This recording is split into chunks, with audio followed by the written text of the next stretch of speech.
உலக அஞ்சல் நாள். உலக அஞ்சல் நாள் 9/10/2024 கொண்டாடப்படுகிறது. இந்தியாவில் அக்டோபர் 9ஆம் நாளிலிருந்து அஞ்சல் வாரம் துவங்குகிறது. இந்தியாவில் அஞ்சல் போக்குவரத்தை ஆரம்பித்து வளர்த்து விரிவுபடுத்திய இந்திய இஸ்லாமிய அரசர்களின் சேவையை கால வரிசையில் ஞானம் அறிய செய்வோம். 1.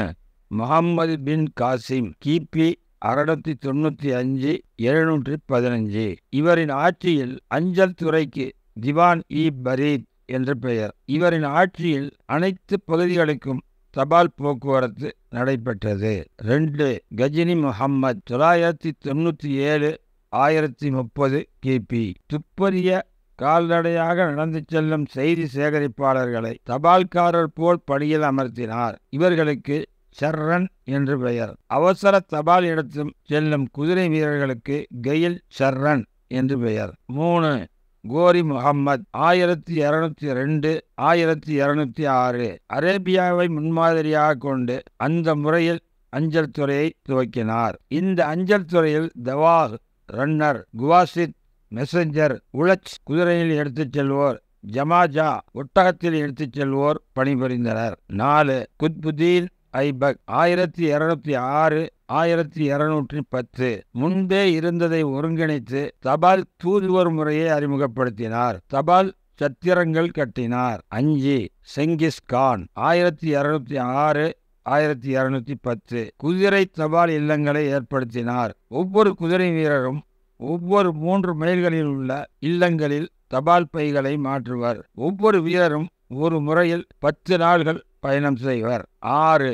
அலாவுதீன் கில்ஜி 1292-1318. கால்நடையாக செல்லும் குதிரையில் செல்லும் தபால் வீரர்கள் 2 மைல்களில் உள்ள தங்குமிடத்தில் தபால்களும் இராணுவ செய்திகள், சந்தை விலை நிர்ணய பட்டியல் பரிமாற்றி கொள்வர். உலகப் பயணி இப்னு பதூதா இந்தியாவில் இஸ்லாமிய ஆட்சியில் 13ஆம் நூற்றாண்டில் அஞ்சல் துறை சிறப்புடன் செயல்பட்டதாக பதிவு செய்தார்.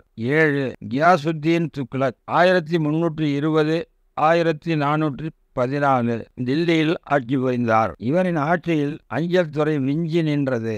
200 மைல்களுக்கு அப்பால் உள்ள ஊர்களுக்கும் ஒரே நாளில் தபால் பட்டுவாடா செய்யப்பட்டது. அமீர் குஸ்ருவின் துக்ளக் நாமா என்ற நூலில் இந்த செய்தி குறிப்பிடப்பட்டுள்ளது. 8. முகம்மது பின் துக்ளக் 1325-1351. குதிரை தபால் பரித்-இ-கெயில், நடைப்பயண தபால் பரித்-இ-ரஜாவா என்ற 2 முறைகளை ஏற்படுத்தினார். 9. சுல்தான் சிக்கந்தர் லோடி 1489-1517. சாரை எனப்படும் சாலை பாலம், மைல்கல் அமைத்து தபால் சத்திரங்களையும் கட்டினார். 10. ஷேர்ஷா சூரி 1540-1545. இவரின் ஆட்சியில் 3000 மைல் சுற்றளவிற்கு தபால் சேவை விரிவுபடுத்தப்பட்டது. தபால் பெட்டிகளை அமைத்தார். குதிரை தபால்காரர்கள் வியாபாரிகளுக்கு கடிதங்களை விநியோகித்தனர். நெடுஞ்சாலைகளில் பயணிகள் தங்கிச் செல்ல 8 கிலோமீட்டருக்கு ஒரு சத்திரம் கட்டினார். அவரால் கட்டப்பட்ட மொத்த சத்திரங்கள் 1700. ஒவ்வொரு சத்திரத்திலும் தபால் எடுத்துச் செல்ல 2 குதிரை வீரர்கள் இருந்தனர். 11. பாபர் 1526-1530.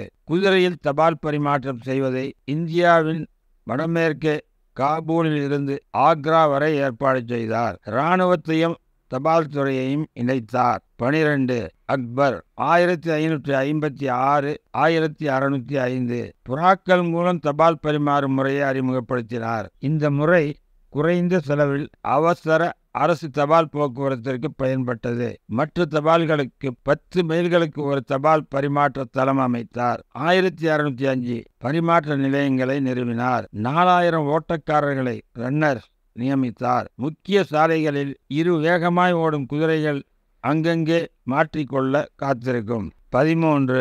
ஜஹாங்கீர் 1605-1627. தபால் சத்திர கண்காணிப்பாளர் தாரூகாக்களை நியமித்தார். டாக்காவில் ஒரு பகுதியிலிருந்து வரும் தபால்களை பெற்று மறுபகுதிக்கு கொடுக்கும் முறையை ஏற்படுத்தினார். இந்த முறையை பிற்காலத்தில் புகைவண்டி பிரிப்பகங்கள், ரயில்வே மெயில் சர்வீஸ், விமான நிலைய பிரிப்பகங்கள், ஏர்போர்ட் சார்ட்டிங் ஏற்பட அடிப்படை. புறாக்களில் தபால் அனுப்பும் வசதி வங்காளத்தில் இருந்து ஒடிசா, ராஜ்மஹாலில் இருந்து முர்சிதாபாத் வரை நடைபெற்றது. 14. ஷாஜஹான் 1627 1658 அஞ்சல் துறையை பெரிதும் வளர்த்தார். 15.